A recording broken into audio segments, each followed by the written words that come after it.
Here I am again, guys. Here in Australia, in my hotel room. Miss you guys a lot. It's been busy, a lot of traveling. A bus, and then a plane, and then a bus and a bus and a bus, and a plane, and then a car, and then some walking. Daddy's kind of tired, but it's the middle of the day here, so I can't go to bed yet. But I can read some Harry Potter and the Goblet of Fire. Where did we leave off?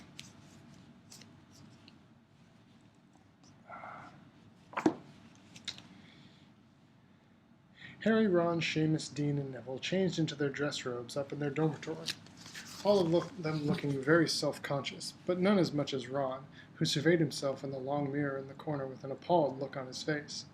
There was just no getting around the fact that his robes looked more like a dress than anything else.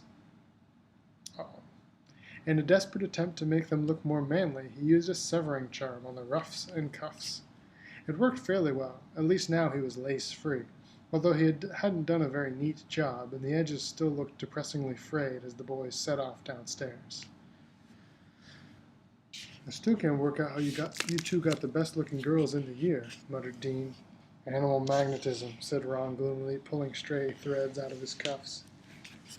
The common room looked strange, full of people wearing different colors instead of the usual mass of black.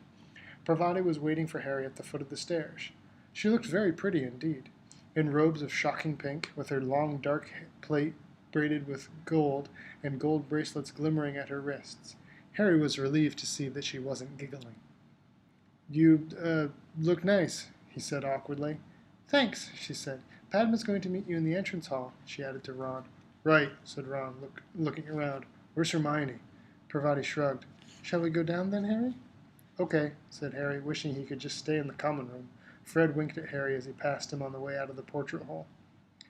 The entrance hall was packed with students too, all milling around waiting for 8 o'clock. Excuse me. When the doors to the great hall would be thrown open. Those people who were meeting partners from different houses were edging through the crowd trying to find one another. Parvati found her sister Padma and led her over to Harry and Ron. "Hi," said Padma, who was looking just as pretty as Parvati in robes of bright turquoise. She didn't look too enthusiastic about having Ron as a partner, though. Her dark eyes lingered on the frayed neck and sleeves of his dress robes as she looked him up and down. "Hi," said Ron, not looking at her but staring around at the crowd. Oh no. He bent his knees slightly to hide behind Harry because Fleur Delacour was passing, looking stunning in robes of silver-gray satin and accompanied by the Ravenclaw Quidditch captain, Roger Davies. When they had disappeared, Ron stood straight again and stared over the heads of the crowd. "Where is Hermione?" he said again. A group of Slytherins came up the steps from their dungeon common room. Malfoy was in front. He was wearing dress robes of black velvet with a high collar, which in Harry's opinion made him look like a vicar. Pansy Parkinson, in very frilly robes of pale pink, was clutching Malfoy's arm. Crabbe and Goyle were both wearing green. They resembled moss-colored boulders, and neither of them, Harry was pleased to see, had managed to find a partner. The oak front doors opened, and everyone turned to look as the Durmstrang students entered with Professor Karkaroff. Krum was at the front of the party, accompanied by a pretty girl in blue robes Harry didn't know. Over their heads he saw that an area of lawn right in front of the castle had been transformed into a sort of grotto full of fairy lights, meaning hundreds of actual living fairies were sitting in the rose bushes that had been conjured there and fluttering over the statues of what seemed to be Father Christmas and his reindeer. Then Professor McGonagall's voice called, "Champions over here, please." Parvati readjusted her bangles, beaming. She and Harry said, "See you in a minute," to Ron and Padma and walked forward, the chattering crowd parting to let them through. Professor McGonagall, who was wearing dress robes of red tartan and had arranged a rather ugly wreath of thistles around the brim of her hat, told them to wait on one side of the doors while everyone else went inside. They were to enter the great hall in procession when the rest of the students had sat down. Fleur Delacour and Roger Davies stationed themselves nearest the doors. Davies looked so stunned by his good fortune in having Fleur for a partner that he could hardly take his eyes off her. Cedric and Cho were close to Harry too. He looked away from them so he wouldn't have to talk to them. His eyes fell instead on the girl next to Krum. His jaw dropped. What do you think it is? It was Hermione. But she didn't look like Hermione at all.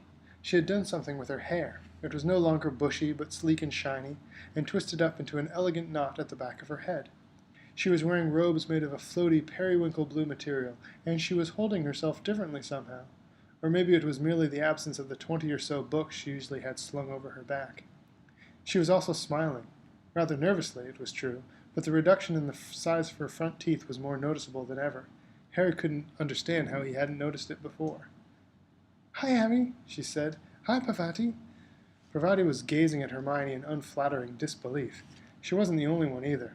When the doors to the Great Hall opened, Crumb's fan club from the library stalked past, throwing Hermione looks of deepest loathing. Pansy Parkinson gave to her as she walked by with Malfoy, and even he didn't seem to be able to find an insult to throw at her. Ron, however, walked right past Hermione without looking at her.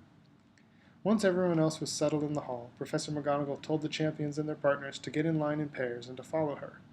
They did so, and everyone in the Great Hall applauded as they entered and started walking up toward a large round table at the top of the hall, where the judges were sitting. The walls of the hall had all been covered in sparkling silver frost, with hundreds of garlands of mistletoe and ivy crossing the starry black ceiling. The house tables had vanished. Instead, there were about 100 smaller lantern-lit ones, each seating about a dozen people. Harry concentrated on not tripping over his feet. Parvati seemed to be enjoying herself. She was beaming around at everybody, steering Harry so forcefully that he felt as though he were a show dog she was putting through its paces. He caught sight of Ron and Padma as he neared the top table. Ron was watching Hermione pass with narrowed eyes. Padma was looking sulky. Dumbledore smiled happily as the champions approached the top table, but Karkaroff wore an expression remarkably like Ron's as he watched Krum and Hermione draw nearer. Ludo Bagman, tonight in robes of bright purple with large yellow stars, was clapping as enthusiastically as any of the students, and Madame Maxime, who had changed her usual uniform of black satin for a flowing gown of lavender silk, was applauding them politely. But Mr. Crouch, Harry suddenly realized, was not there.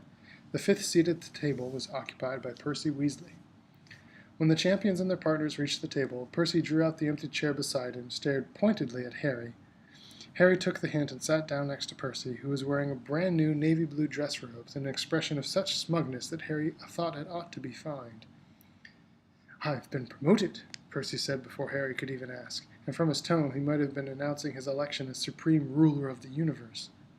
"I'm now Mr. Crouch's personal assistant, and I'm here representing him." "Why didn't he come?" Harry asked. He wasn't looking forward to being lectured on cauldron bottoms all through dinner.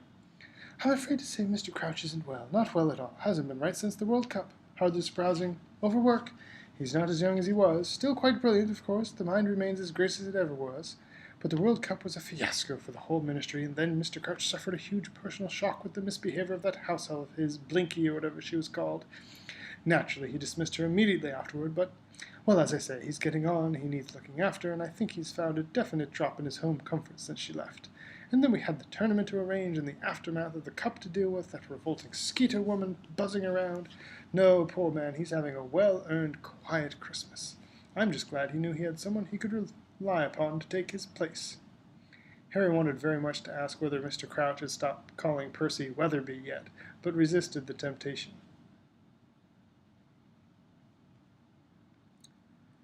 There was no food as yet on the glittering golden plates, but small menus were lying in front of each of them.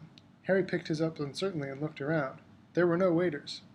Dumbledore, however, looked carefully down at his own menu, then said very clearly to his plate, "Pork chops!" And pork chops appeared. Getting the idea, the rest of the table placed their orders with their plates too. Harry glanced up at Hermione to see how she felt about this new and more complicated method of dining. Surely it meant plenty of extra work for the house elves. But for once, Hermione didn't seem to be thinking about HPGW. She was deep in talk with Victor Crumb, and hardly seemed to notice what she was eating.